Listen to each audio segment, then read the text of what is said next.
అర్హులైన ప్రజలు తమకు కావలసిన పథకాల కోసం వారిచే దరఖాస్తులు తీసుకోవడం కోసం నేటి నుండి జనవరి 6 వరకు ప్రతి గ్రామంలో ప్రత్యేక ప్రజాపాలన శిబిరాలను ఏర్పాటు చేయడం జరుగుతుందని ఎమ్మెల్యే ఫర్నికారెడ్డి అన్నారు.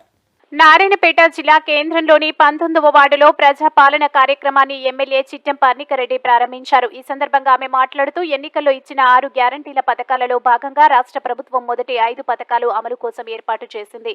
ప్రజాపాలన కార్యక్రమాన్ని ఆమె తెలిపారు. ఇది ప్రజా ప్రభుత్వమని, ప్రజల కోసం పనిచేస్తుందని, ఇచ్చిన మాట ప్రకారం అర్హులైన అందరికీ పథకాలు అందుతాయని తెలిపారు. 6 గ్యారంటీల విషయంలో ఎవరు కూడా దిగులు చెందవద్దన్నారు. ఇచ్చిన మాట ప్రకారం పేదల కోసం ప్రవేశపెట్టిన ప్రతి పథకం ప్రజలకు అందుతుందని ఆమె అన్నారు.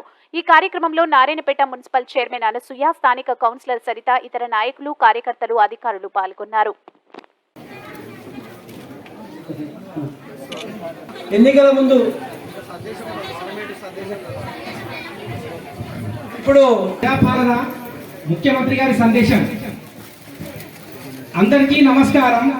ప్రజాపాలన కోరుకొని ప్రజాప్రభుత్వాన్ని ఎన్నుకున్నందుకు మీ అందరికీ మరుచుకుంటారని, ప్రజాప్రభుత్వం తలపెట్టిన సంక్షేమ యజ్ఞంలో భాగస్వాములు అవుతారని కోరుకుంటూ ప్రగతి పథం, సకల జన హితం మన ప్రజాప్రభుత్వం. Thank you very much.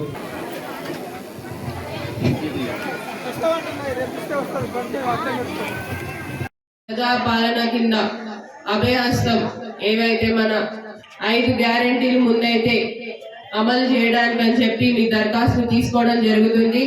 ప్రతి ఒక్కరు నేను వచ్చినప్పుడు ప్రతి ఒక్కరు చెప్పారు, అమ్మ మాకు ఇల్లు లేవు, ఇంద్రమ్మ ఇల్లులు ఉన్నా కూడా అవి కూలిపోవడం జరిగింది. అట్లాంటి సమస్యలు చాలా ఉన్నాయి. రేషన్ కార్డు అన్నారు, అవన్నారు, ఇవన్నారు, అందరు పెన్షన్లు అన్నారు.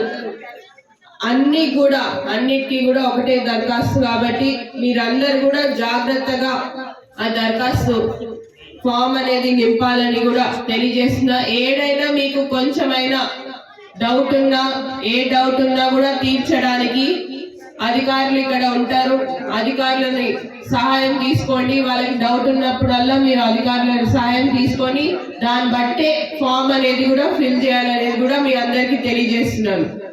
మరి మన వార్డులో ఉన్న యువత కూడా ముందుకొచ్చి తప్పకుండా పెద్దవాళ్ళు ఉంటారు, వాళ్ళకి ఏదైతే ఫామ్ నింపడానికి సహాయం చేయాలనేది కూడా కోరుతున్నాను.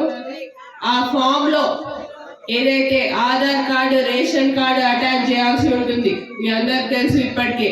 దాంతో పాటు ఇంకా కొన్ని నంబర్లు అడుగుతున్నారు.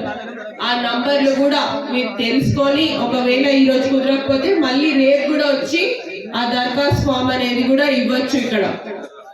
సో తప్పకుండా మీ అందరికి ఒకటే విజ్ఞప్తి ఏంటంటే, మీ సమస్యలు ఏమున్నా కూడా ఆ దరఖాస్తు పత్రంలో ఏమున్నా, పెన్షన్ కావాలంటే పెన్షన్ టిక్ చేయండి, ఇల్లు కావాలంటే ఇల్లు దగ్గర టిక్ చేయండి. మళ్ళీ ఏదైతే గృహజ్యోతి పథకం కింద 200 యూనిట్ వరకు